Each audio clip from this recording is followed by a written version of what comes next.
Puji nama Tuhan. Shalom. Shalom, boleh lambaikan tangannya bagi kemuliaan nama Tuhan. Kita beri tepuk tangan bagi Tuhan Yesus Kristus. Haleluya, selamat datang di rumah Tuhan. Lebih baik satu hari di pelatarannya daripada 1000 hari di tempat yang lain. Kita siap memuji Tuhan, kita siap meninggikan nama Tuhan. Mari kita berdoa, kita awali ibadah kita ini dengan ucapan syukur kepada Tuhan. Kami bersyukur segala kebaikan-Mu bagi kami Tuhan. Kami sungguh merasakan kehadiran-Mu di tempat ini dari pagi hingga siang hari ini. Nama Tuhan yang terus kami kagumi di tempat ini. Dan umat-umat-Mu banyak mengalami lawatan-Mu ya Tuhan. Siang hari ini juga di ibadah kami yang ketiga, kami merasakan Tuhan terus bekerja untuk siap melawan setiap umat-umat-Mu Tuhan. Yang kami tahu bahwa sesungguhnya hidup kami ini hanyalah bagi kemuliaan nama-Mu. Urapi kami, layakkan kami, tahirkan kami Tuhan, sehingga setiap korban syukur kami layak bagi kemuliaan nama-Mu. Terima kasih Tuhan, bila di tempat ini kehadiran-Mu nyata, kuasa iblis kami hancurkan, kami tolak, kami usir di dalam nama Yesus. Tapi bila kuasa Tuhan Roh Kudus yang tinggal diam di dalam setiap pribadi umat-Mu, di dalam nama Yesus kami berdoa. Yang percaya sama-sama katakan amin. Kita siapkan hati kita memuji memuliakan Tuhan kita yang ajaib bagi kita semua. Mari memberi hati, memberi hidup kita untuk meninggikan Tuhan yang baik bagi hidup kita.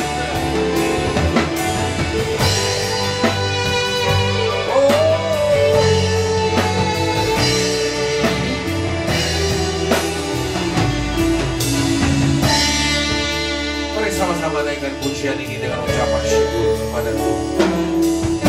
Tuhan, sungguh ku bersyukur Kau menyertai hidupku selama ini. Bapa, ku berterima kasih untuk kasih setiamu pernah berakhir. Aku ada hari ini karena Tuhan baik dan teramat baik bagiku. Semua yang ku alami bersamamu ku lewati. Indahnya kasih Tuhan seperti pelangi sehabis berjalan. Tuhan yang disenangkan, Tuhan yang dipuji selama-lamanya. Mari bersama-sama sekali lagi. Tuhan, sungguh ku bersyukur Kau menyertai hidupku selama ini. Bapa, ku berterima kasih untuk kasih setiamu yang tak pernah berakhir. Mari angkat tanganmu. Aku ada hari ini karena Tuhan baik dan teramat baik bagiku. Semua yang Tuhan lakukan, semua yang Tuhan alami bersamamu ku lewati. Indahnya kasih Tuhan seperti pelangi. Kami ada sampai siang hari ini Tuhan. Aku ada hari ini karena Tuhan baik dan teramat baik bagiku. Semua yang Tuhan lakukan, semua yang Tuhan alami bersamamu ku lewati. Indahnya kasih Tuhan seperti pelangi. Lebih sungguh lagi, aku ada sampai hari ini. Aku ada hari ini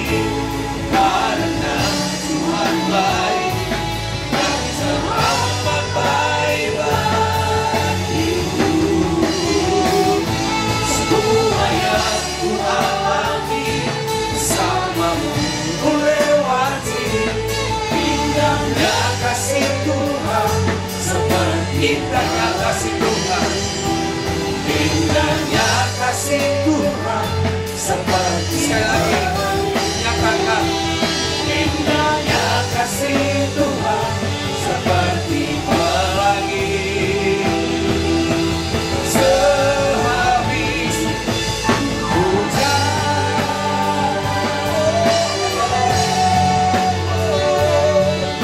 Mari sembah Tuhan yang ajaib. Terima kasih Tuhan, kasih-Mu yang besar, kasih-Mu yang memelihara.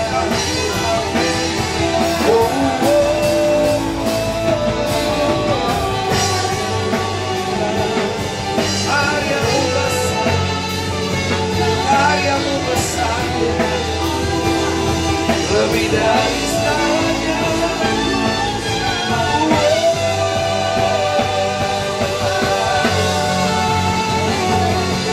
Tiada pandungannya Tuhan, tiada pandungan memuji-Mu ya Tuhan.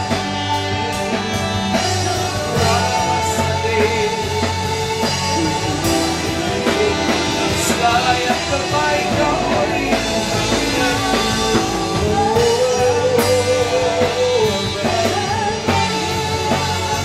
Terima kasih Tuhan.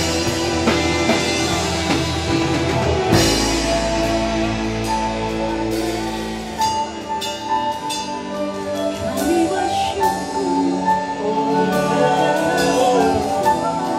sebab Engkau baik, Syukur bagimu pujian.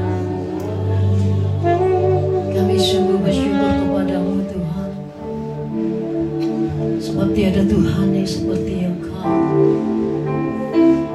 Kami bangga punya Tuhan seperti Engkau yang tidak pernah berubah, yang selalu menyatakan kasih setiamu bagi kami Tuhan.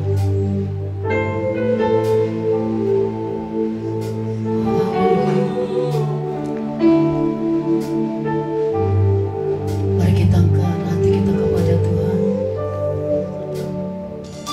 Kami bangga memiliki Allah seperti-Mu. Kami bahagia menjadi milik-Mu. Kami muliakan, kami tinggikan, kami agungkan nama-Mu Yesus. Kami bangga pada Yesus. Kami bangga memiliki Allah seperti-Mu. Kami bahagia menjadi milik-Mu. Kami memuji, kami menyembah kepadamu Yesus. Saya mencoba kita semua dapat berdiri. Kami bangga memiliki Allah seperti-Mu. Kami bahagia menjadi milik-Mu. Kami muliakan, kami tinggikan, kami agungkan nama-Mu Yesus. Kami bangga. Kami bangga memiliki Allah seperti-Mu. Kami bahagia menjadi milik-Mu.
kepada Tuhan yang dahsyat.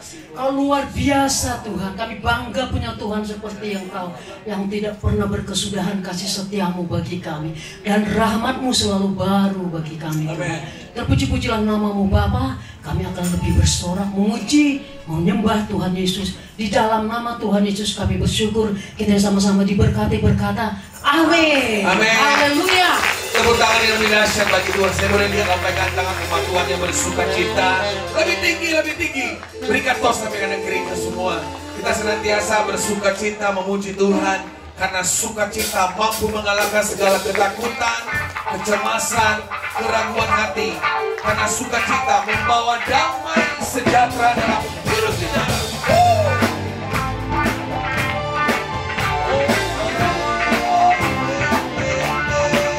Mari tepuk tangan dengan semangat.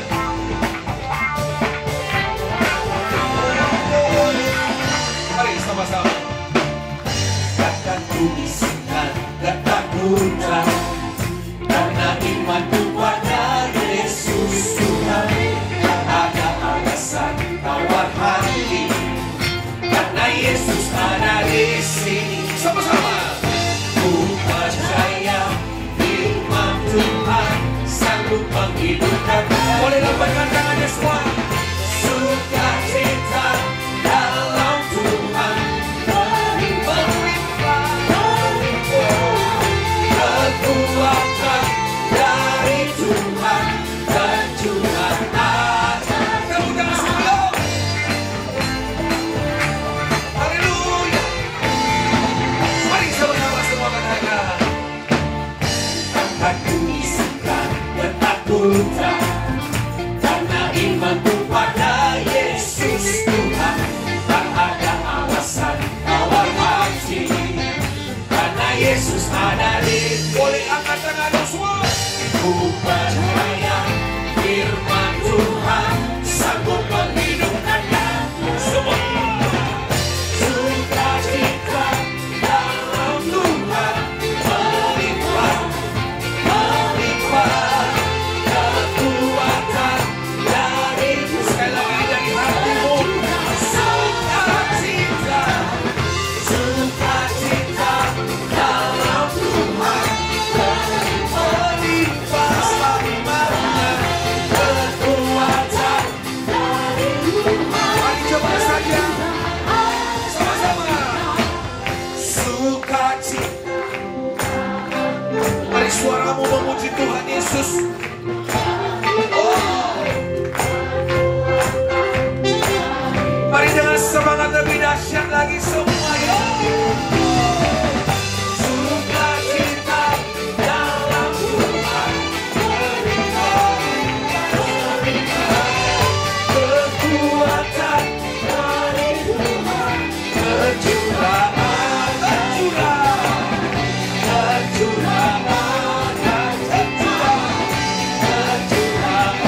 atas kita.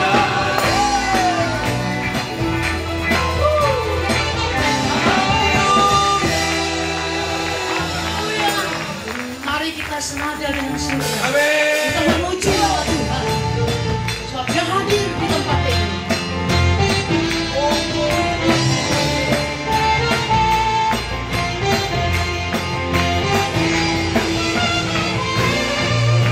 Kau hadir, kuasanya mengalir, melawat setiap hati kami.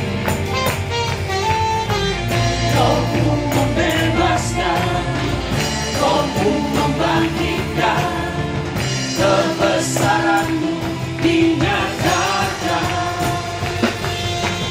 Diselamatkan untuk menyembah, datanglah kerajaan-Mu di dunia. Di hadapan mata-Mu seluruh jiwa menyatu, nyanyikan pujian senada dengan surga. Kami datang bersatu, sembah puji nama-Mu.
sukacita karena nama Tuhan. Amin. Kita bernyanyi-nyanyi karena nama Tuhan. Amin. Sebab Dia layak ditinggikan.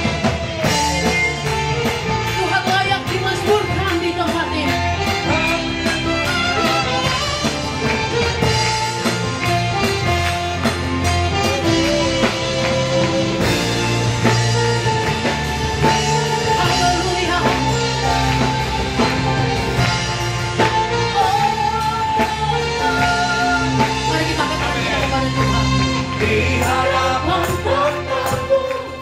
Seluruh jiwa mengaku kami menaikkan pujian kami kepada Tuhan Yesus. senada dengan surga, kami datang bersatu sebab puji namamu, semasa bersuka bersama dengan surga di hadapan Bapa-Mu. Seluruh jiwa menyatu nyanyikan pujian bersama dengan surga, kami datang bersatu sebab puji namamu, berikan bersuka bersama dengan surga.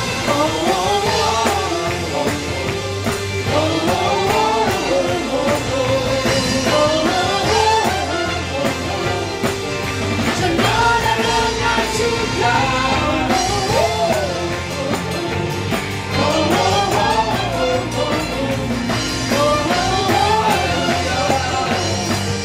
senada dengan surga.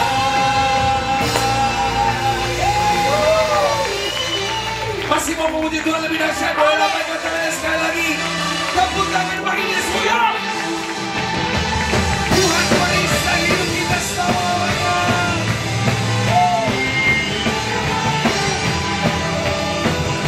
Mari kita memuji Tuhan yang dahsyat. Mari semua. Tinggal dekat hukuman, hidup dalam hukuman, yang memegang hidupku di tanganmu. Mari sama-sama. Kau meneguhkan langkahku. Mari sama-sama berkata. Berjalan di dalam kekuatanku. Tuhan Kau merisaiku. Amin. Lewati badai akan ku goyang. Imanku tetap teguh, akan ku ragu mengikutimu. Tepuk tangan semua ya. Tuhan perisaimu, Tuhan kekuatanmu, Tuhan yang membelamu saat ini juga. Mari sama-sama. Tinggal dekat hukuman, hidup dalam hukuman, Kau yang memegang hidupku di tanganmu. Sama-sama. Kau meneguhkan langkahku. Ya segalanya bagi kita. Berjalan di dalam kekuatan. Tuhan Kau merisaiku. Lewati badai yang akan ku goyang. Imanku tegak teguh, takkan ku ragu. Bagiku takkan ku ragu, takkan ku ragu. Sekali lagi, takkan ku ragu, takkan ku ragu. Mengikutimu.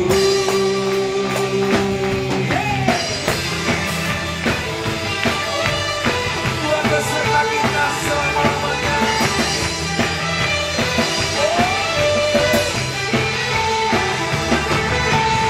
Tepuk tangan lebih dahsyat bagi Tuhan. Yesus sungguh perisai segala hidup kita. Silakan dulu Bapak Ibu Saudara terkasih di dalam Tuhan Yesus Kristus. Senantiasa sukacita selalu menyertai kita semuanya. Tiba saja kita memberi persembahan kita yang terbaik kepada Tuhan. Bagi hamba-hambanya kami persilakan untuk doa persembahan.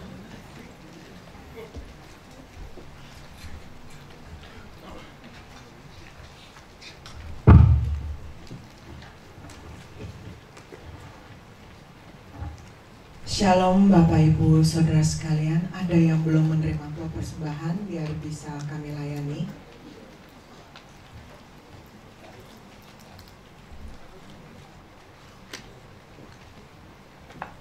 Bila sudah semua, kita angkat persembahan kita berdoa. Tuhan Yesus yang baik, terima kasih ya Tuhan, kalau pagi ini Tuhan sudah kumpulkan kami di tempat ini ya Tuhan, semua karena kebaikan Tuhan. Tuhan, kami percaya Tuhan, bukan hanya karena rutinitas kami ya Tuhan, tapi kami percaya Tuhan punya maksud yang indah hari ini untuk hidup kami ya Tuhan. Tuhan, terima kasih untuk sepanjang minggu ini atas berkat-Mu ya Tuhan, atas pemeliharaan-Mu ya Tuhan kepada kami ya Tuhan, untuk berkat kesehatan, untuk berkat apapun yang kami terima ya Tuhan, kami mengucap syukur Tuhan. Tuhan, kiranya Kau selalu memberkati kami ya Tuhan, dalam kehidupan kami sehari-hari ya Tuhan, dalam pekerjaan kami, dalam usaha kami Tuhan, dalam studi kami pun Tuhan turut bekerja ya Tuhan. Tuhan Yesus ajar Tuhan, kami selalu mengucap syukur Tuhan. Apapun situasi dan keadaan kehidupan kami tetap berkata Kau adalah Tuhan yang baik. Tuhan, tiba waktunya Tuhan kami akan memberikan persembahan. Ya Tuhan Yesus, sucikan dan kuduskan persembahan kami ini ya Tuhan, untuk bisa memperluas kerajaan-Mu di tempat ini. Kau berkati tangan-tangan yang memberi ya Tuhan, agar persembahan kami ini berguna ya Tuhan, untuk memperluas kerajaan-Mu di tempat ini Tuhan. Tuhan Yesus, kami juga berdoa Tuhan, apabila ada di antara kami Tuhan yang belum bisa memberi, Tuhan Yesus berkati lebih-lebih lagi ya Tuhan, agar di minggu-minggu depan kami bisa memberi semua untuk kemuliaan nama-Mu ya Tuhan. Kami mau mengalaskan ya Tuhan, persembahan kami ini hanya dalam satu nama yang kami percaya, nama yang penuh kuasa, dalam nama Tuhan Yesus Kristus. Amin. Mari kita memberi persembahan kita yang terbaik kepada Tuhan Yesus. Kita naikkan pujian ini kepada Tuhan. Tuhan penuh kasih senantiasa sampai selama-lamanya. Sama-sama. Kau sanggupan kasih, Bapa penuh hikmat, Dia penuh kuasa, Kau mulia, ada waktu suka, ada waktu duka, Kau setia selalu bersamaku, Kau membuatku tersenyum, membuatku tertawa, membuatku bahagia. Sama-sama. Yesus, Kaulah sahabat, selalu hadir setiap saat. Hatiku bergembira bersamamu Yesus. Karena diri ke depan, mari semua bergoyang. Kami bergembira, sukacitaku dalam Yesus. Katakan Yesus, Yesus Kaulah sahabat, selalu hadir setiap saat. Hatiku bergembira bersamamu Yesus. Karena diri ke depan, mari semua bergoyang. Menari bergembira, sukacitaku dalam sukacitaku dalam Yesus. Sukacitaku dalam Yesus. Tepuk tangan bagi Tuhan. Terima kasih buat persembahannya, senantiasa Tuhan yang selalu membalas berlipat kali ganda bagi setiap kita. Kita mau dengarkan info Bethlehem sepekan.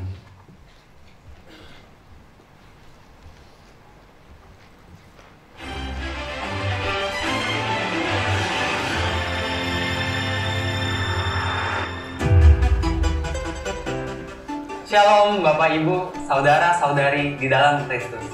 Berikut kami sampaikan info Bethlehem sepekan. Mari kita saksikan bersama-sama.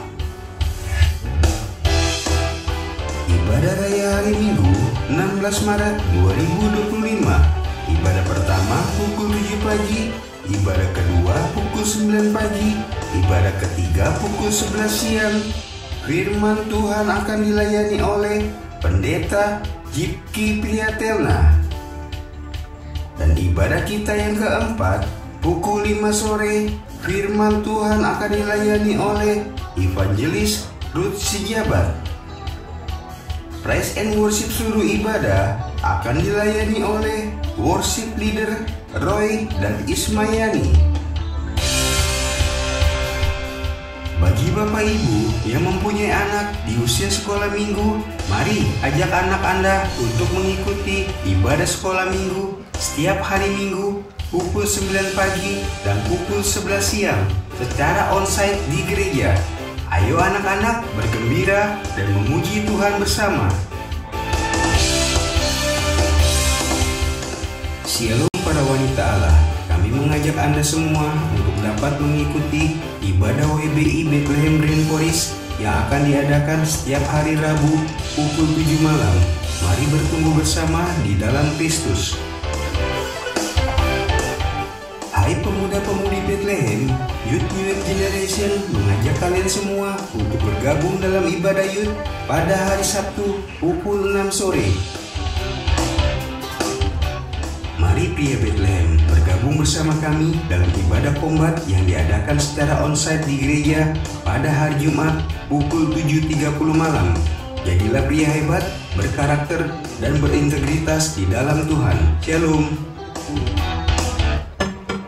Shalom pria-pria Allah. Kami dari Kombat mengadakan Men's Camp Kombat pada tanggal 11 sampai 12 Mei 2025 di Pondok Kapi di Bogor dengan biaya 400.000 per orang. Mari daftarkan diri Anda segera. Terus maju dan bertumbuh di dalam Kristus. Info penyerahan anak. Penyerahan anak akan diadakan pada hari Minggu 23 Maret 2025 di ibadah ketiga pukul 11 siang. Bagi Bapak Ibu yang ingin menyerahkan anaknya untuk didoakan, dapat menghubungi Saudara Marcel. Info pemuridan SMK. Kami informasikan bagi seluruh peserta SMK dihimbau untuk mengikuti kelas setiap hari Minggu pukul 1 siang. Selanjutnya kami sampaikan info Komsel Gereja. Mari Bapak Ibu semua bergabung bersama kami dalam ibadah Komsel dan kita bertumbuh bersama di dalam Yesus Kristus Tuhan. Dan Komsel Dewasa Muda akan diadakan setiap hari Senin pukul 19.30 malam.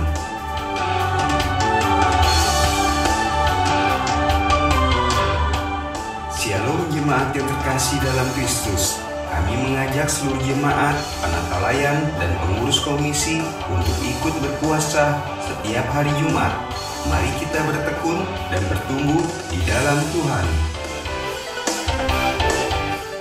Berikut info persepuluhan GBI Bethlehem Grand Forest.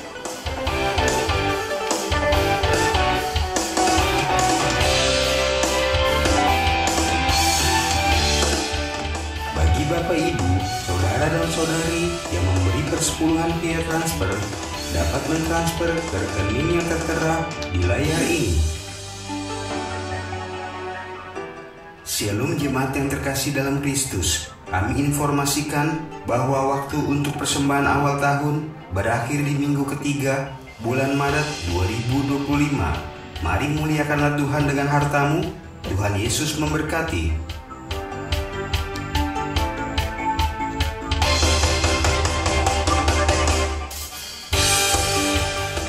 Selanjutnya kami sampaikan info donasi pembelian gedung gereja.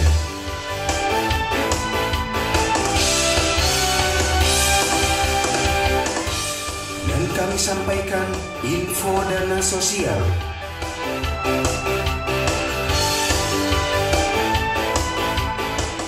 Demikianlah info Bethlehem sepekan. sehat selalu untuk kita semua. Dukung terus program gereja kita. Selamat hari Minggu, selamat beribadah. Tuhan Yesus memberkati kita semua. Shalom. Pengumuman yang terakhir, saudara di tempat ini adalah bukan orang asing, tapi saudara adalah sahabat baru kami. Bagi Bapak Ibu Saudara yang baru pertama kali hadir, boleh lambaikan tangan di tempat duduk saudara. Nanti hamba-hamba Tuhan dan saudara akan didoakan. Boleh angkat tangan, jangan malu-malu. Ada? Di bawah dan di atas ada. Oh, haleluya, haleluya. Kita semua jemaat Tuhan yang selalu setia. Dan ada satu yang Tuhan titipkan bagi kita semua, bawa jiwa bagi kemuliaan nama Tuhan. Beri tepuk tangan yang terbaik kepada Tuhan Yesus. Saya jemput kita semuanya bangkit berdiri. Kasih-Mu Tuhan yang melayakkan kami hari ini. Tuh datang menghampiri mata kita.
Firman-Mu itulah dasar hidup.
sekali lagi beribadah bagi Yesus Tuhan. Yes, haleluya. Inilah pengakuan kami kepadamu ya Tuhan. Firman-Mu itulah dasar kehidupan kami. Sebab dengan firman-Mu terang jalan kami yang menuntut dalam kehidupan kami, agar kami selalu hidup dalam perkenanan-Mu ya Tuhan. Oleh karena itu urapi hamba-Mu. Pakailah hamba-Mu yang tidak apa-apanya ini yang penuh dengan kelemahan, tapi pengurapan dari tempat yang maha tinggi. Melayakan hamba untuk menjadi corong suara Allah sendiri bagi seluruh jemaat-Mu. Buka hati, pikiran seluruh jemaat yang mendengarkan pada hari ini, juga yang mendengarkan melalui live streaming pada siang hari ini. Biar kami boleh memiliki hati sebagai tanah yang subur untuk beri kebenaran firman Tuhan, dan Engkau yang boleh berbicara atas kami. Firman-Mu menjadi rema dalam kehidupan kami. Dalam nama Tuhan Yesus, kami siap dengan firman Tuhan. Jadikan kami bukan saja pendengar, tapi menjadi pelaku firman Tuhan. Haleluya. Setiap kita diberkati Tuhan, kita bersama. Amin. Kita berikan tepuk tangan sekali lagi bagi Tuhan. Katakan shalom. Silakan duduk saudaraku. Puji nama Tuhan. Sukacita. Amin. Haleluya. Saya mulai dengan pantun dulu. Ubur-ubur ikan lele. Dengar khotbahnya nggak pakai ngantuk ya, Le. Ubur-ubur ikan lele. Jangan main handphone ya, Le. Haleluya. Baik. Hari ini diberikan judul tema firman Tuhan dalam bulan ini adalah sudut pandang yang benar. Oke. Sudut pandang yang benar. Nanti saudara, kita akan belajar dari perikop Yohanes pasal 11 ayat 1 sampai 44. Karena begitu panjang, kalau kita baca, kita pulang jam 3. Jadi nanti saudara di rumah, saudara baca supaya saudara lebih memahami apa yang kita bahas pada siang hari ini. Amin. Baik, saya akan mulai, saudaraku. Gambar apa yang pertama Anda lihat? Berbuah? Hah? Ayo. Wajah wanita. Regu B. Regu C. Wanita. Jadi yang benar gambar bunga apa gambar wanita? Ya terserah, nggak ada yang salah. Amin. Amin. Nggak ada yang salah. Dibilang gambar bunga, benar. Digambar wanita, muka wanita, ya benar juga. Oke, yang kedua. Lebih susah nih gambar ini. Ih, kok susah. Lalu dibantu deh di atas deh, ya. Oke. Menurut saudara, ini gambar apa? Hah? Gambar kakek nenek, betul? Tapi saudara lihat deh, simak baik-baik. Saudara bisa lihat nggak? Ini bukan gambar kakek nenek, ini gambar orang lagi nyanyi, lagi main gitar, lagi nyanyi. Nah, ayo, bingung kan dari mana? Bingung kan? Ya, saudaraku, ini ada lagi gambar cawan. Nah, betul kan? Temu lagi tuh gambar cawan, betul. Jadi nggak ada yang salah, saudaraku. Tinggal Anda sudut pandangnya dari mana. Saya aja nggak ngerti dari kemarin gambar ini ada gambar cawan. Bener juga ya, gambar cawan. Tapi kalau saudara simak lagi, itu di dalam gambar itu orang lagi main gitar, lagi nyanyi. Tuh, ada botol minuman di pinggirnya. Bisa lihat nggak? Bingung kan? Saudaraku, saya mau bilang begini, saudaraku, nggak ada yang salah kalau saudara bilang itu gambar kakek nenek. Nggak salah kalau Anda bilang itu juga gambar cawan. Dan nggak salah kalau Anda bilang itu juga gambar orang lagi nyanyi, saudaraku. Tinggal sudut pandang Anda melihat dari mana. Amin. Haleluya. Baik, hari ini kita berbicara tentang sudut pandang. Next. Ya. Atau disebut dengan perspektif. Ya, kalau bahasa kerennya point of view. Ya. Sudut pandang. Next. Apa definisinya? Yang pertama adalah berbicara tentang sudut pandang adalah cara pandang seseorang, cara pandang saya dan cara pandang Anda terhadap suatu peristiwa, kejadian, terhadap situasi atau kondisi, bahkan terhadap orang lain dan sesuatu hal. Itu yang disebut dengan sudut pandang. point of view. Nah, perhatikan baik-baik saudaraku. Next. Dari sudut pandang ini, maka saya katakan sangat penting. Kenapa? Karena akan menentukan apa yang disebut dengan paradigma, belief. Apa itu artinya? Artinya menimbulkan keyakinan, kepercayaan seseorang yang mendasari suatu tindakan tertentu yang saudara lakukan. Sekali lagi ya, Anda lihat situasi, Anda lihat kondisi, Anda lihat masalah, Anda lihat suatu peristiwa, Anda lihat orang lain. Bagaimana cara Anda memandang orang, bagaimana cara Anda memandang situasi, bagaimana cara Anda memandang suatu peristiwa, itu akan mendasari tindakan apa yang saudara akan lakukan. Dan dengar baik-baik, tindakan yang Anda kerjakan hari lepas hari terus menerus, itu akan menjadi sebuah kebiasaan. Dan kebiasaan yang dilakukan terus menerus akan menjadi habit, karaktermu. Oke? Perhatikan baik-baik, itu akan menjadi karaktermu. So, maka hari ini kita penting belajar tentang sudut pandang yang benar. Next. Bahkan, saudaraku, sudut pandang seseorang ini, apalagi kalau Anda seorang pemimpin, ya, itu dapat diterima sebagai belief. Nilai-nilai, teknik-teknik, bahkan menjadi tujuan yang sama-sama digunakan oleh anggota komunitas tertentu. Contoh.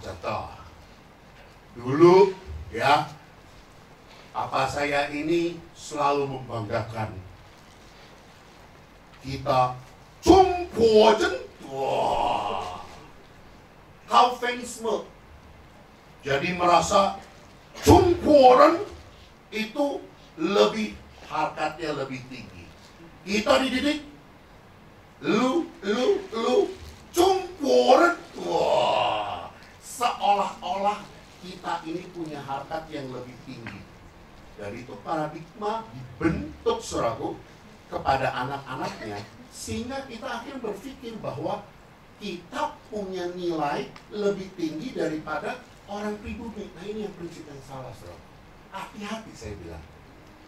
Nilai apa yang Anda tanamkan kepada tim saudara, kalau Anda pemimpin, itu bisa menjadi nilai hidup bagi tim Anda.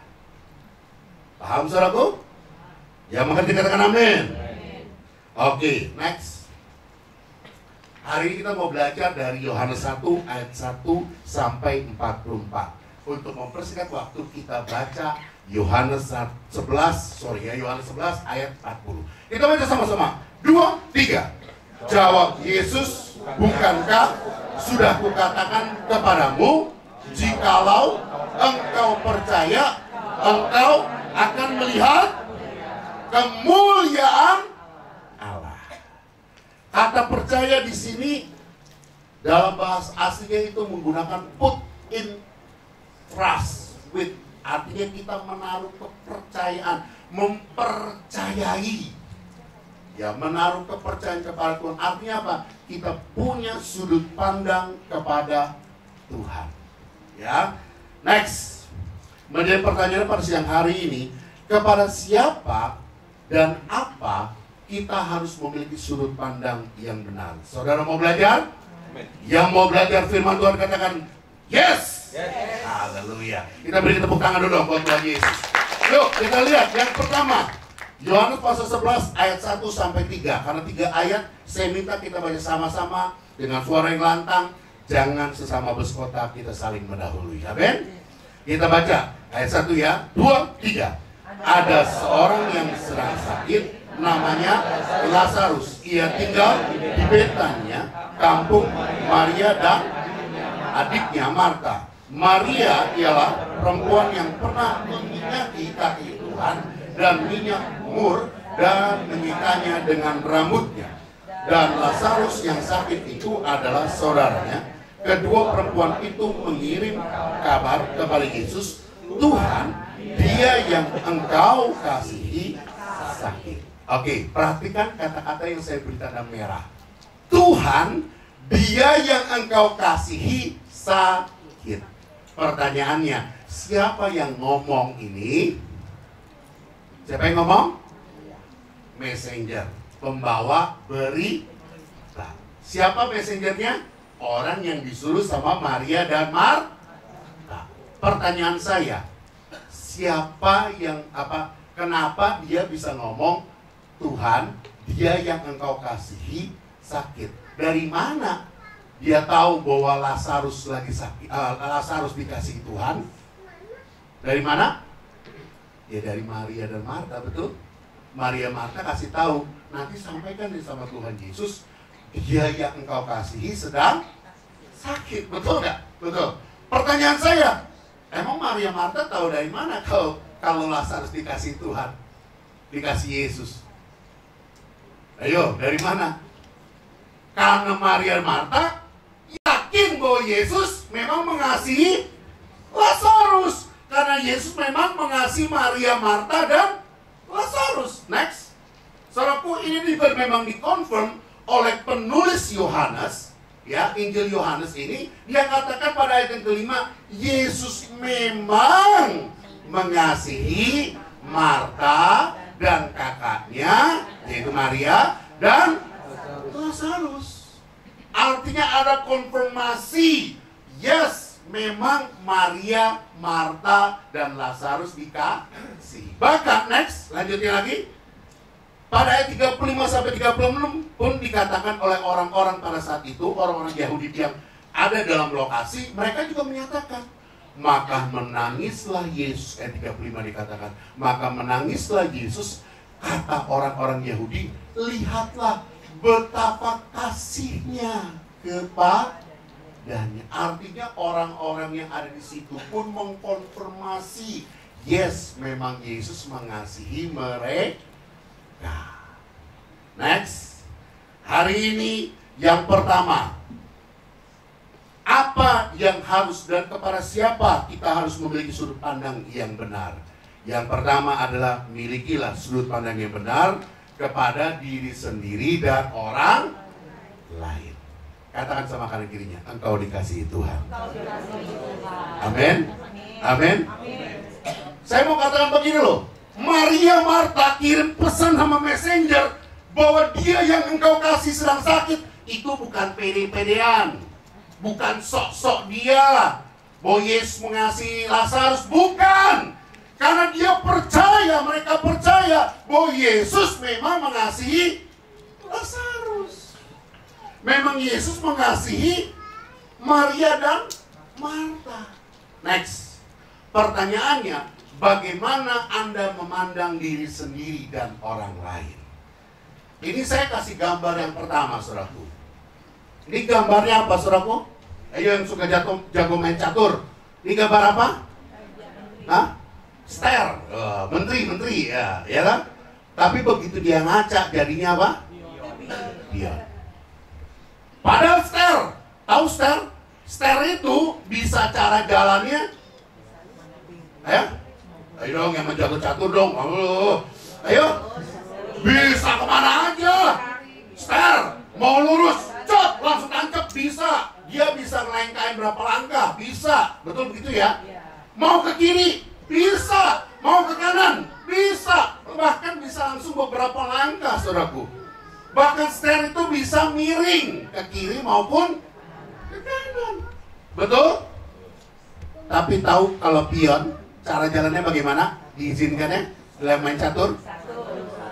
Cuma ke depan satu. Saudara ngerti? Next. Jangan memandang diri terlalu kecil. Jangan memandang diri sendiri itu kecil banget. Amin.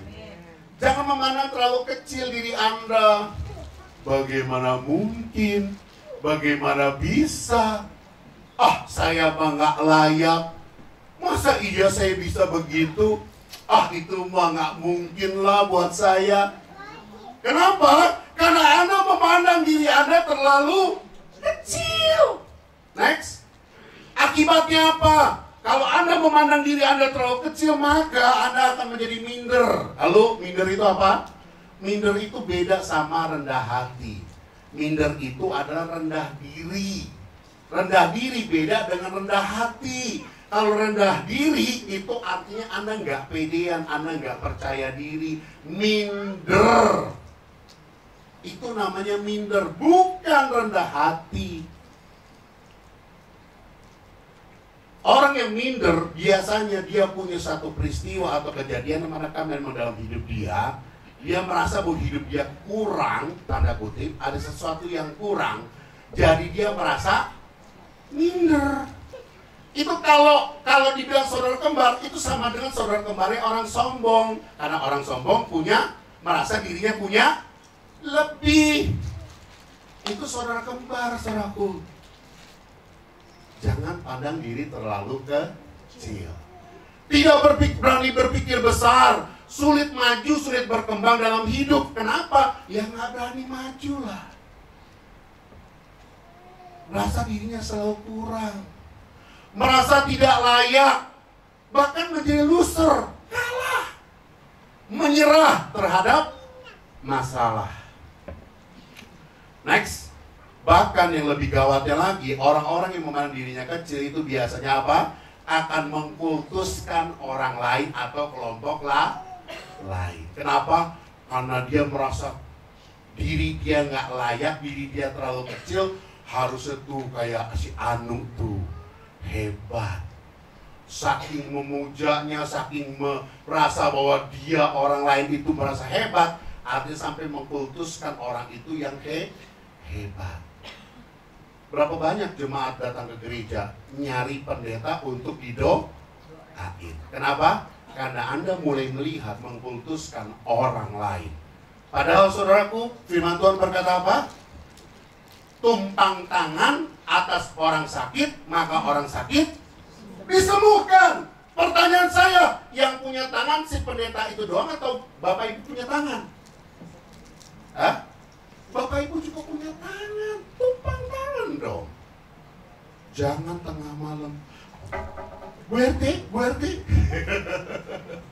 Pak Pendeta, Pak Gembala, tolong anak saya sakit, demamnya tinggi, doain. Loh, sampaikan bapaknya, sampaikan mamanya, sampai dong ambil iman. Tumpang tangan dalam nama Yesus, orang sakit pasti sembuh. Amin. Kenapa? Karena terkadang Anda berpikir mengkotak-kotak, oh dia hamba Tuhan. Saya hamba apa? Ya hamba Tuhan juga dong. Kalau sama-sama hamba Tuhan, artinya you punya power sama dong. Jangan merendahkan diri sampai merasa diri Anda nggak layak di hadapan Tuhan. Amin. Jangan memandang diri terlalu kecil. Next. Kita mau lihat nih, ini satu kisah di alam Alkitab. Kita baca sama-sama ya, Bilangan 13 ayat 33. Kita baca sama-sama. Dibaca. Tuh, 2, 3. Juga kami melihat di sana orang-orang raksasa, orang enak yang berasal dari orang raksasa. Dan kami lihat diri kami apa? Seperti belalang. Dan demikian juga mereka terhadap. Wah, ketika bangsa Israel kirim 12 orang untuk mengintai negeri perjanjian, negeri Kanaan. Mereka 10 orang pulang bawa beritanya kayak gini. Apa yang mereka bilang kepada Musa sebagai pengutus? Dia bilang apa? Mereka orang-orang raksasa, badannya gede-gede. Tatap aja gitu ke saya tahu gede. Ya, badannya besar-besar. Kami melihat diri kami seperti belalang. Ya, dipites. Selesai. Jangan pandang diri kita. Bahkan sampai dia bilang apa? Dia memberi satu penilaian. Demikian juga mereka terhadap kami. Demikian mereka melihat kita tuh sama seperti belalang. Halo, hari ini belajar firman Tuhan, punya perspektif yang benar terhadap diri Anda sendiri.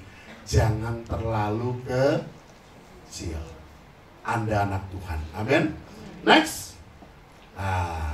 Saudaraku, satu ketika Alkisah ada seorang pemanjat tebing. Di dalam mereka waktu lagi memanjat, mereka temukan sarang burung Raja Wali. Lalu diambillah telur burung Raja Walinya, saudaraku. Lalu sampai di rumah, dia lihat ada ayam yang sedang mengerami telur-telurnya. Maka telur Raja Wali itu ditaruh di bawah sarang ayam yang sedang mengerami. Ketika menetas, semua anak ayam menetas, termasuk anak burung Raja Wali pun ikut menetas. Dan tahukah saudara, si anak Raja Wali begitu menetas, yang dia lihat induknya siapa? Ayam. Yang dilihat saudara-saudaranya siapa? Ayam. Padahal diri dia sendiri adalah Raja Wali. Ketika waktu lagi dia menetas dan dia lihat saudaranya semua ayam dan induknya adalah ayam, maka dia menilai diri dia adalah ayam. Maka satu kali ketika induk ayam ini sedang membawa anak-anaknya keluar, dan tiba-tiba ada Raja Wali terbang dengan begitu gagahnya di perkasa. Wah! Semua ketakutan. Langsung induk ayam langsung bilang, "Ayo anak-anak, cepat berlindung di bawah kepak sayap ibu, supaya jangan kamu diterkam oleh Raja Wali dan kamu dimakan." Semua anak ayam lari masuk ke dalam ketiak sayap ibunya, termasuk si anak burung Raja Wali. Dan si anak burung Raja Wali nengok ke atas dan dia berkata, "Wow, hebat sekali Raja Wali itu. Andai kata aku bukan ayam, aku Raja Wali, aku bisa terbang segagah itu." Padahal sebenarnya dirinya adalah Raja Wali. Bilang sama kanan kirinya, "Kamu Raja Wali, bukan ayam." Amin. Jangan pandang terlalu kecil, saudaraku. Amin. Next. Tapi juga jangan memandang diri, next, terlalu besar, terlalu tinggi. Ini terbalik, saudaraku. Sebenarnya yang lagi ngaca siapa? Kucing. Tapi dia memandang dirinya sebagai kucing, melihat dirinya singa. Kalau Anda memandang diri Anda terlalu tinggi, terlalu besar, next, maka akibatnya Anda jadi sombong. Anda overconfidence, over kepercayaan diri, terlalu berlebihan percaya diri. Percaya diri penting, tapi overconfidence, terlalu percaya diri, itu salah. Optimis berlebihan. Bahkan orang-orang seperti ini dia tidak akan mempertimbangkan apa yang disebut dengan resiko dan tidak mempersiapkan hal-hal di masa depan. Saya ini anak pinter mah, ulangan, apa itu ulangan? Nggak perlu belajar. Overconfidence. Yang namanya Anda sekolah, yang namanya ulangan tetap harus belajar. Amin yang mahasiswa, amin yang sekolah. Amin. Semuanya tetap harus mempersiapkan diri di masa depan. Yang lebih celakanya lagi, saudaraku, next, orang-orang yang muda kayak gini akan memandang rendah orang lain, bahkan memandang rendah kelompok lain. Tadi yang saya cerita, saudaraku, hati-hati. Paham Calvinisme ini memang sudah paham yang disebar oleh Belanda sejak zaman penjajahan, saudaraku. Mereka bikin kasta bahwa orang bule itu nomor satu. Dan sampai hari ini rasisme itu di Eropa, jangankan di Eropa, Anda main ke Australia saja, Anda akan banyak temukan orang-orang rasisme. Kenapa? Karena mereka berpikir bahwa bule itu ras tertinggi. Dan ini nggak main-main, sampai hari ini begitu. Orang Asia di Australia, mereka komunitasnya rata-rata orang Asia, tidak berani mereka campur sama bule. Kenapa? Karena banyak bule yang menganggap dirinya nggak level main dengan orang Asia. Merendahkan orang lain, saudaraku. Kenapa? Karena memandang diri terlalu tinggi, terlalu sombong.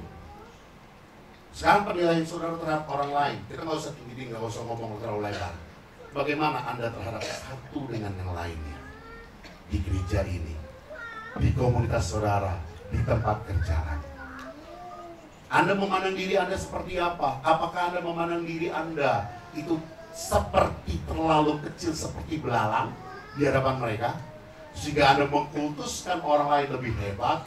Wah, kalau Pak Heri semua, yolah bos besar. Wah, saya sering kali dengar begitu.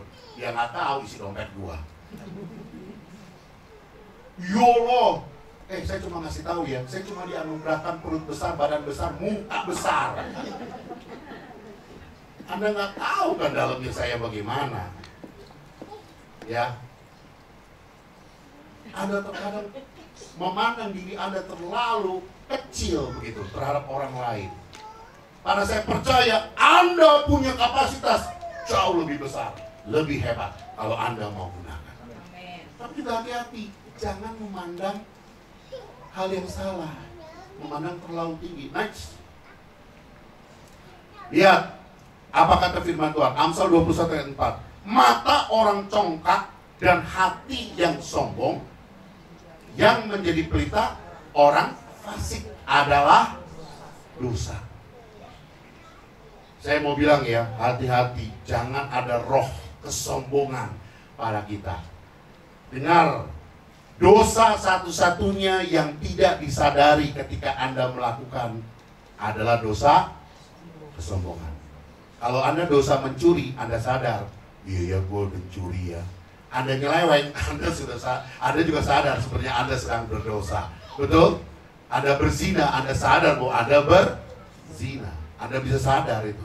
Ya, Anda berbohong, Anda menipu orang, Anda bikin orang susah, Anda sebenarnya tahu bahwa Anda sedang berdosa. Tapi satu-satunya dosa yang gak berasa Anda lakukan adalah dosa sombong. Bahkan yang lebih celakanya lagi, dosa kesombongan ini bisa menjadi ada dosa kesombongan rohani. Kesombongan rohani. Anda memandang diri Anda yang paling benar, paling suci, paling kudus, paling oke di mata Tuhan. Dan hari-hari ini banyak orang seperti itu. Dan kalau saudara perhatikan kan, ya, saudara-saudara kita sampai hari ini kan, mereka melakukan sesuatu hal yang seolah-olah sedang beribadah, begitu kan? Tapi luar biasa. Kenapa? Karena mereka merasa bahwa diri mereka paling benar. Hati-hati saudaraku, bagaimana Anda memandang orang lain. Next, bahkan Tuhan bilang lebih tegas lagi nih kepada orang-orang yang sombong. 1 Petrus 5 ayat 5. Kita baca sama-sama. 2, 3. Demikianlah jugalah kamu, hai orang-orang muda, tunduklah kepada orang-orang tua dan sebab Allah menentang orang yang congkak, tetapi mengasihani orang yang rendah hati. Dengar, Allah menentang orang congkak, Allah menentang orang sombong, tetapi mengasihani orang yang rendah hati. Kenapa ayat ini digabung pada kata-kata sebelumnya? Hai orang-orang muda, tunduklah kepada orang-orang tua. Kenapa?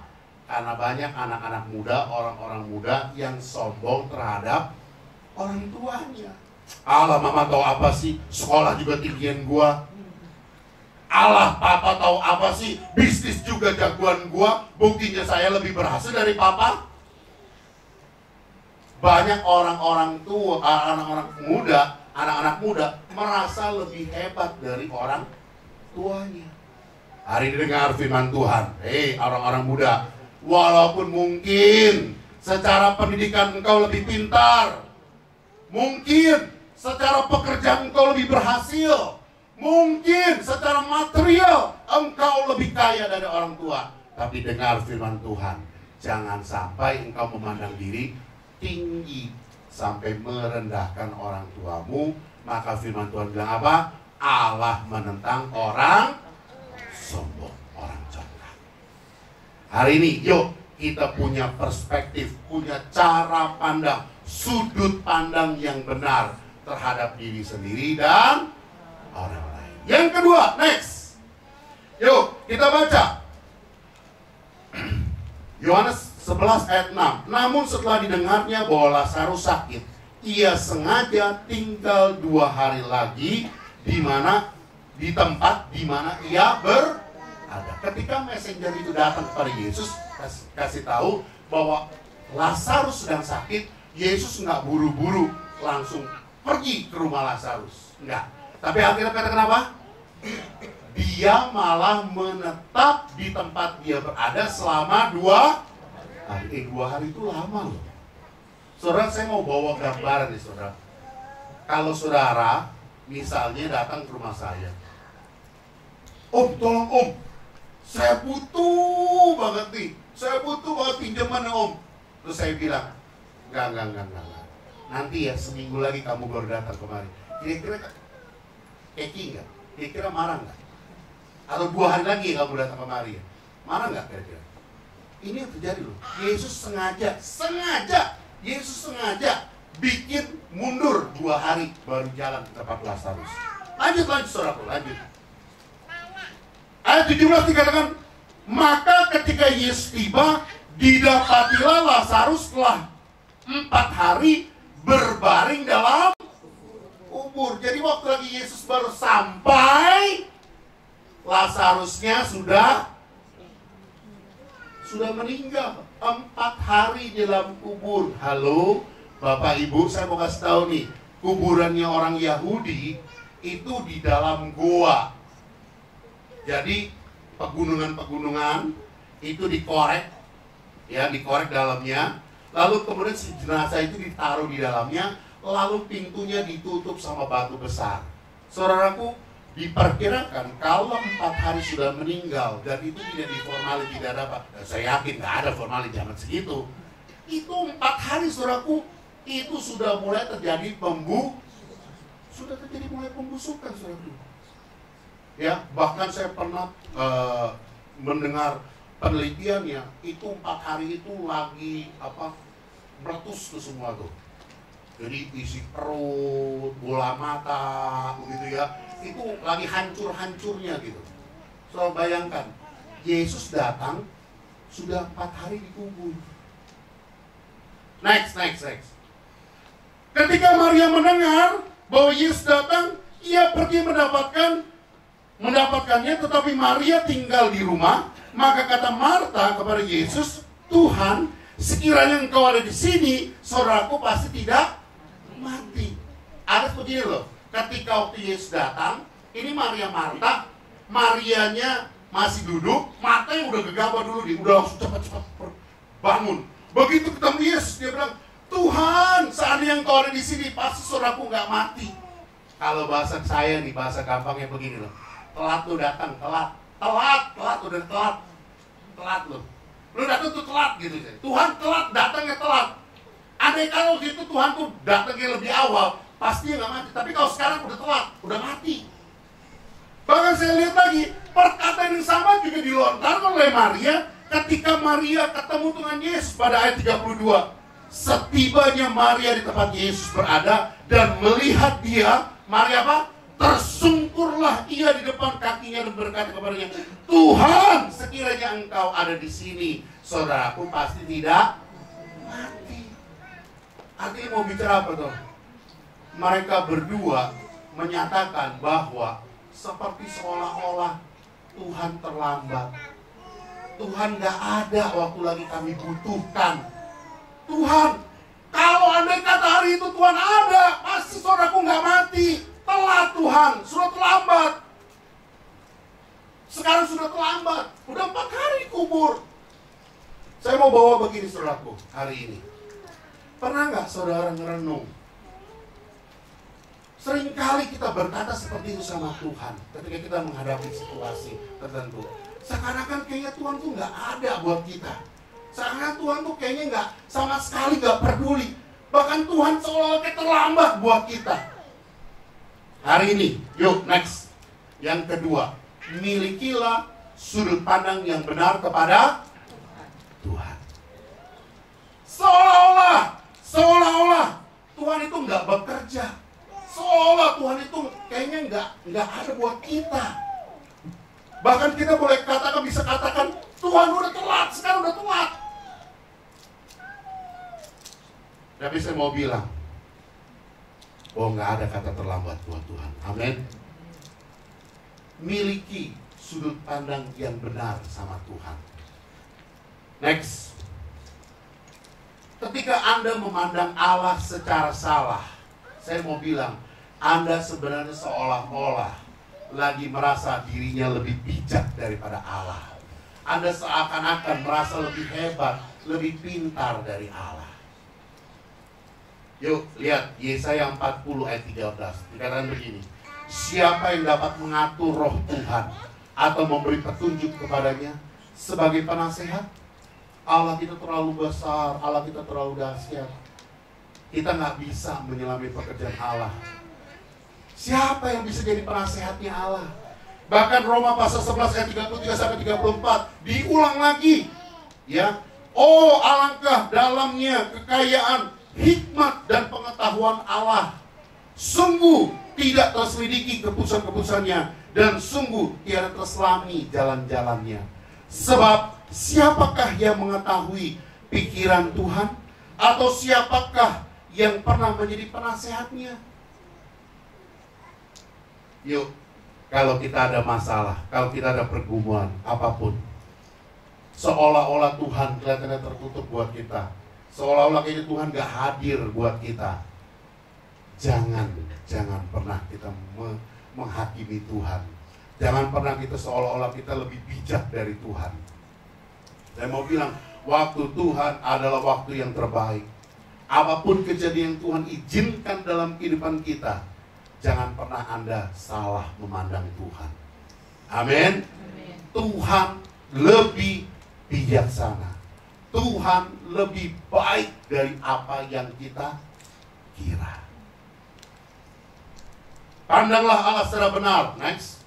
Pandanglah Allah secara benar. Dia yang membuat segala sesuatu indah pada waktunya. Bahkan memberi kekekalan dalam hati mereka. Tetapi manusia tidak dapat menyelami pekerjaan dilakukan Allah dari awal sampai akhir. Ini masalahnya, saudaraku. Kita nggak pernah mengerti, kita nggak pernah paham apa yang Allah mau lakukan. Saya ulang lagi, saya punya satu kesaksian, saudaraku. Satu kali saya kenal dengan seorang ibu. Dia punya anak yang cukup banyak. Rumah tangganya porak-poranda, saudaraku. Kenapa? Karena suaminya itu menikah lagi. Karena suaminya menikah lagi, punya keluarga sendiri, lalu tinggalkan anak dan istrinya di saat mereka masih sekolah, usia sekolah. Dan rumah tangga ini begitu berantakan, saudara. Yang lebih celakanya lagi, anak-anak dari si ibu ini pun itu tidak akur, tidak rukun. Jadi istilahnya jalan masing-masing lah. Tidak ada yang namanya kasih sayang, tidak ada saling memperdulikan sesama saudara. Dan satu kali, saudaraku, ibu ini kena kanker rahim. Dari satu peristiwa kanker rahim, ini ada satu peristiwa yang benar-benar menurut kita ini kan menyedihkan, begitu ya. Seharusnya kalau kita berpikir, kenapa Tuhan? Kenapa hal ini bisa terjadi, begitu ya? Kenapa Tuhan izinkan itu terjadi? Tapi Tuhan izinkan itu terjadi. Singkat cerita, saudaraku, Justru dari peristiwa ini, semua anak-anaknya itu bisa jadi rukun bersama kembali. Karena mendukung mamanya untuk menjaga, merawat mamanya, bahkan untuk mendukung kesembuhan mamanya. Bahkan yang lebih indah lagi, suaminya pun bisa kembali lagi ke rumah dan menerima Tuhan Yesus sebagai Tuhan dan Juru Selamat. Walaupun, saudaraku, pada akhirnya ceritanya tidak seperti sinetron indah, gitu ya. Tuhan izinkan ibu ini akhirnya meninggal dunia. Tetapi yang saya perhatikan, saudaraku, Tuhan pulihkan keluarga ini. Adanya rekonsiliasi, adanya saling mengampuni antara anak dengan papanya, antara suami dengan istri, antar saudara dengan saudara, saling mengampuni. Saya mau bilang begini, saudaraku, kalau sesuatu yang terjadi buruk dalam kehidupan kita, yuk punya pandangan yang tetap benar kepada Tuhan. Jangan seolah-olah Tuhan tidak ada buatmu, seolah-olah Tuhan gak hadir buat diri kita, lalu kemudian Anda menilai Tuhan jahat. Berapa banyak orang yang akhirnya memutuskan satu hal, dia mengakhiri hidup dan sebagainya. Kenapa? Karena dia punya cara pandang terhadap Tuhan yang salah. Dia merasa bahwa Tuhan gak adil. Dia merasa Tuhan gak ada buat dia. Bahkan dia tinggalkan Tuhan. Hari ini kita mau belajar punya sudut pandang yang benar, dimiliki, yaitu sudut pandang yang benar kepada Allah. Yang ketiga, yang terakhir. Yuk, kita baca Yohanes 11 ayat 4. Yang pertama, miliki sudut pandang yang benar terhadap diri sendiri dan orang lain. Yang kedua apa? Miliki sudut pandang yang benar terhadap Tuhan. Yang ketiga, Yohanes 11 ayat 4. Ketika Yesus mendengar kabar itu, ia berkata, penyakit itu tidak akan membawa kematian, tetapi akan menyatakan kemuliaan Allah, sebab oleh penyakit itu anak Allah akan dimuliakan. Saudaraku, dari poin ayat 4 ini, Tuhan bilang bahwa penyakit itu tidak akan membawa kematian, tetapi akan memuliakan Tuhan. Next, ayat 14-15. Karena itu Yesus berkata dengan terus terang, Lazarus sudah mati, tetapi syukurlah aku tidak hadir pada waktu itu, sebab demikian lebih baik bagimu, supaya kamu dapat belajar percaya. Marilah kita pergi sekarang kepadanya. Ini Yesus lagi bicara sama murid-muridnya. Dia katakan apa? Lazarus sudah mati. Jadi Yesus sebenarnya sudah tahu Lazarus sudah mati. Tapi Yesus bilang apa? Tetapi syukurlah aku tidak hadir pada waktu itu. Bayangkan saudaraku, Lazarus yang tadi dikasihi itu, dia sudah mati, tapi Yesus bilang lebih baik aku tidak hadir pada waktu itu. Ya, supaya apa? Supaya kamu dapat belajar percaya. Ayat 11, ayat 40. Ya, Yohanes 11 ayat 40. Jawab Yesus, bukankah sudah kukatakan kepadamu, jikalau engkau percaya, engkau akan melihat kemuliaan Allah? Yang ketiga saya mau katakan, yang milikilah sudut pandang yang benar terhadap masalah. Saya yakin semua orang gak mau dapat masalah, betul? Maka jadi orang Kristen jangan jadi tukang cari masalah. Ada yang suka cari masalah? Gereja lagi tenang-tenang, lagi damai-damai, tiba-tiba konflik dengan si A, dengan si B. Bapak Ibu Gembala jadi ribut, jadi harus menangani, mendamaikan. Jangan cari masalah. Amin. Saya comot tadi kata-katanya dari Pak Pendeta Andrew. Bilang apa? Kalau ada masalah yang besar, pandanglah dikecilkan. Kalau ada masalah yang kecil, dihilangkan. Amin. Bisa? Baik itu di komunitas gereja ataupun di tengah-tengah keluar. Biar kita punya sudut pandang yang benar terhadap masalah, saudaraku. Ketika masalah ada, nggak selamanya masalah itu bisa membawa atau membuat kita menjadi hancur. Tuhan bilang apa? Next. Masalah Tuhan izinkan. Yang pertama adalah membuat kita untuk belajar percaya. Put in trust with, artinya kita menaruh, mempercayai Tuhan. Bahkan dikatakan kita memiliki iman. Masalah yang terjadi kepada kita itu untuk membuat kita menjadi dewasa. Tujuan Tuhan adakan masalah buat hidup kita supaya kita menjadi lebih percaya, lebih dekat, lebih sungguh-sungguh, lebih mengandalkan Tuhan. Bahkan kita jadi orang yang lebih dewasa. Next, yang kedua. Bahkan dikatakan apa? Masalah diizinkan Tuhan untuk menyatakan kemuliaan Tuhan. Allah akan dimuliakan lewat masalah kita.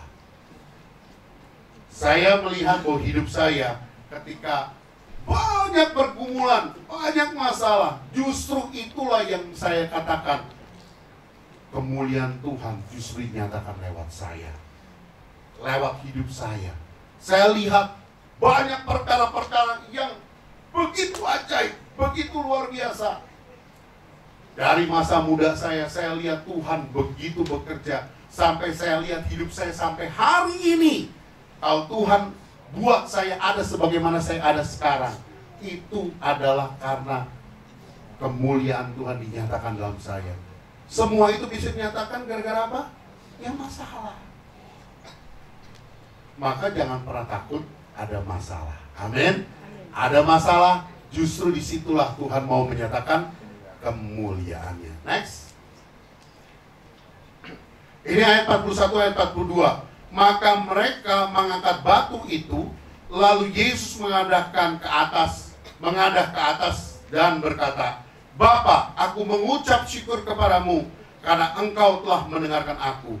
Aku tahu bahwa engkau selalu mendengarkan aku, tetapi oleh karena orang banyak yang berdiri di sini mengelilingi aku mengatakannya supaya mereka percaya bahwa engkaulah yang telah mengutus aku. Saudaraku, ketika terjadi masalah Lazarus meninggal dunia, ternyata kenapa Tuhan izinkan Lazarus sampai mati dulu baru dia sampai?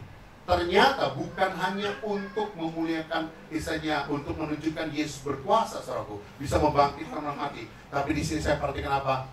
Dia ingin supaya semua orang yang ada di situ mengenal Yesus adalah Mesias yang Allah Bapa utus. Artinya apa? Ada rencana Tuhan, ada kehendak Tuhan yang ingin dinyatakan lewat masalah kematian Lazarus. Ada perkara yang besar. Hari ini saya mau bawa saudara, ajak kita semua untuk memahami. Ada kalanya masalah boleh terjadi dalam hidup kita, tapi yuk punya sudut pandang yang benar terhadap masalah. Karena mungkin justru gara-gara masalah itu kita bisa menggenapi kehendak Tuhan. Kita bisa menggenapi apa yang Tuhan mau buat kita. Ya, dia katakan apa? Yesus katakan supaya mereka percaya bahwa engkaulah yang mengutus aku. Next.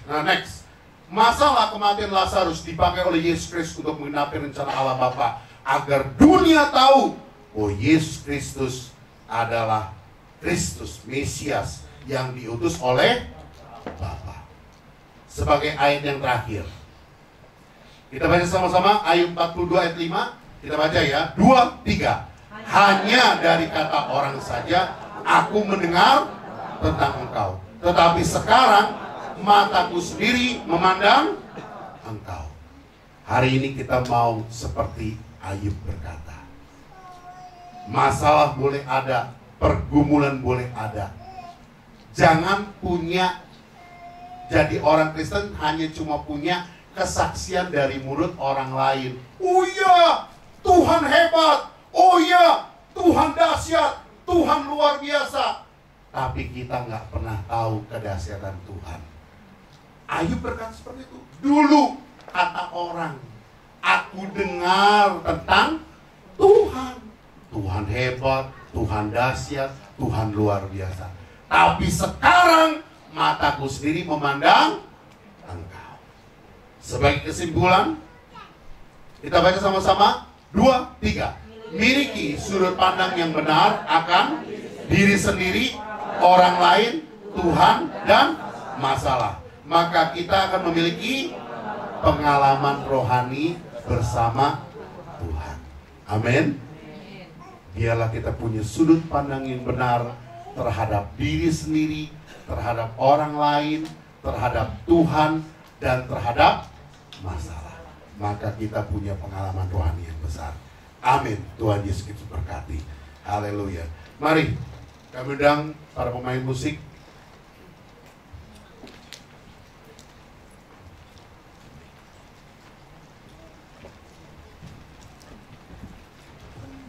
Kita nyanyikan suatu pujian, kuasamu terlebih besar. Haleluya.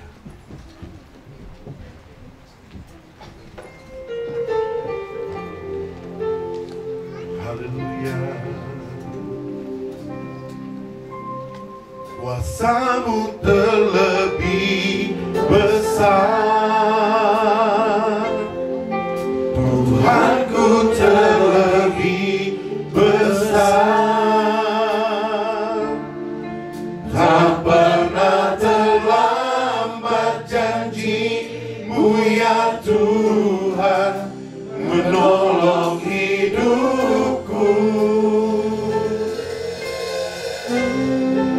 Kuasa-Mu terlebih besar, Tuhanku terlebih. Kami hendak kita bagi bersama-sama, nyatakan kepada Tuhan. Tak pernah terlambat janji-Mu ya Tuhan, berikan hidup. Kuasa-Mu terlebih besar, Kuasa-Mu terlebih besar, Tuhanku terlebih besar. Tak pernah terlambat janji-Mu ya Tuhan, menolong hidupku. Kuasa-Mu terlebih besar, Tuhanku terlebih besar. Tak pernah terlambat janji-Mu ya Tuhan, pulihkan hidup. Kuasa-Mu terlebih besar,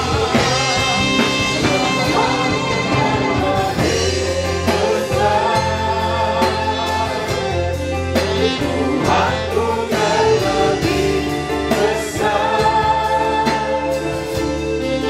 Tak pernah terlambat janji-Mu ya Tuhan, menolong hidupku. Kuasa-Mu terlebih besar, Tuhanku terlebih besar.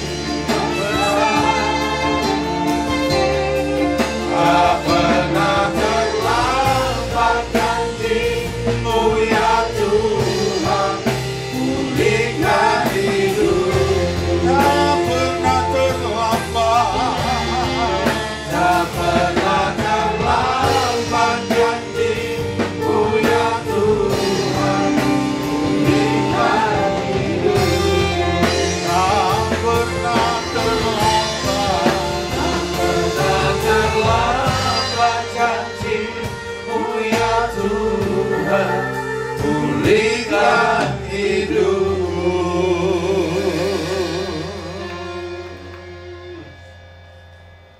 Biarlah segala sesuatunya kami mendapat pencerahan dari Tuhan, sehingga kami tidak salah menilai, tidak salah memandang, dan tidak salah memberikan sebuah keputusan.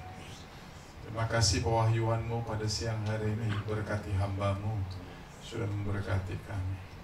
Berkati kami yang mendengar supaya bisa melakukannya, sehingga semua yang kami perbuat adalah sesuatu yang benar di hadapan Tuhan dan di hadapan sesama. Terima kasih Tuhan, dalam nama Yesus Tuhan kami berdoa. Amin. Amin. Silakan Bapak Ibu Saudara duduk. Baik, atas nama jemaat ucapkan terima kasih pada Pak Eri Sunata, Tuhan berkati. Terima kasih teman-teman semua yang sudah melayani. Terima kasih buat Bapak Ibu Saudara. Saya ingatkan sebentar kita habis ini ada kelas SMK Hidup Baru. Jadi Bapak Ibu Saudara yang masuk kelas langsung saya jam 1 ya. Oke, itu saja yang saya ingatkan supaya kita tetap semangat dalam Tuhan. Baik, sekali lagi saya jemput kita bangkit berdiri. Kita akan tutup ibadah yang diberkati Tuhan dengan luar biasa ini dengan satu pujian, kami memuji bersama-Mu.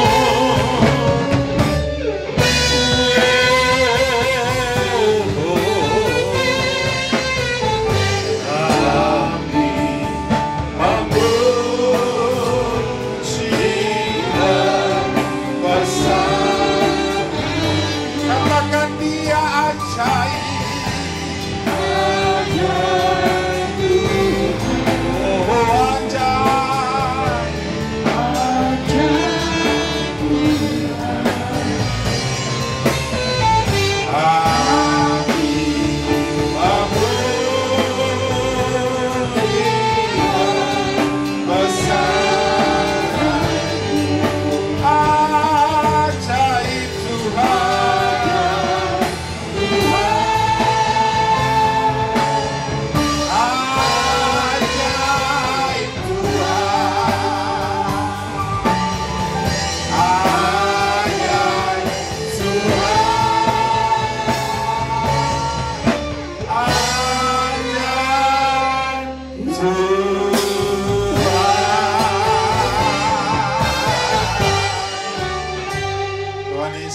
berterima kasih kepadamu. Kau telah memimpin semua ibadah kami sampai selesai. Orang-orang yang mengambil bagian dalam ibadah ini Tuhan berkati. Umat-umatmu yang hadir juga Tuhan berkati. Orang-orang sakit sembuhkan, orang lemah kuatkan, orang putus asa Tuhan beri semangat pengharapan, orang yang kekurangan Tuhan mencukupkan. Dia yang bekerja diberkati Tuhan, dia punya usaha bisnis diberkati Tuhan. Apapun profesi kami yang berkenan di hadapan-Mu, kami tetap menjadikan Engkau sebagai sumber berkat bagi kehidupan kami. Jika ada di antara kami yang sudah lama berdoa, Tuhan belum jawab doa, jawablah siang ini, supaya tidak menjadi lemah imannya. Pulihkan negeri kami, pulihkan bangsa kami. Daerah-daerah yang mengalami musibah Tuhan berkati. Daerah-daerah yang konflik juga Tuhan berkati. Supaya semuanya makin baik pada bangsa.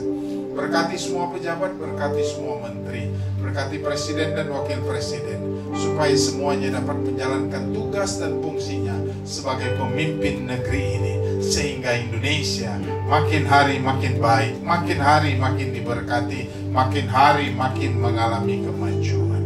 Pada akhirnya waktu yang membuat kami harus pulang ke rumah kami masing-masing, satu yang kami minta, penyertaan Tuhan tetap ada pada kami. Oleh karena itu Bapak Ibu Saudaraku yang dikasihi Tuhan dan mengasihi Tuhan, mari kita mengangkat kedua tangan kita di hadapan Tuhan. Tuhan, lihat tangan kami yang terangkat, sebagai tanda kami berserah diri kepadamu.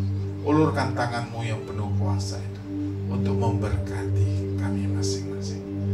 Saudara-saudara, pulanglah, bawalah kebenaran firman yang kita dengar, bawa juga berkat dari Allah Bapa, cinta dan kasih daripada Tuhan Yesus, penyertaan, penghiburan, kekuatan dan damai sejahtera datangnya dari Roh Kudus melimpah atas kehidupan. Sampai Maranatha, Tuhan memberkati kita semua. Haleluya. Amin. Amin. Amin. Amin. Selamat hari Minggu, Tuhan memberkati. Sampai ketemu minggu depan.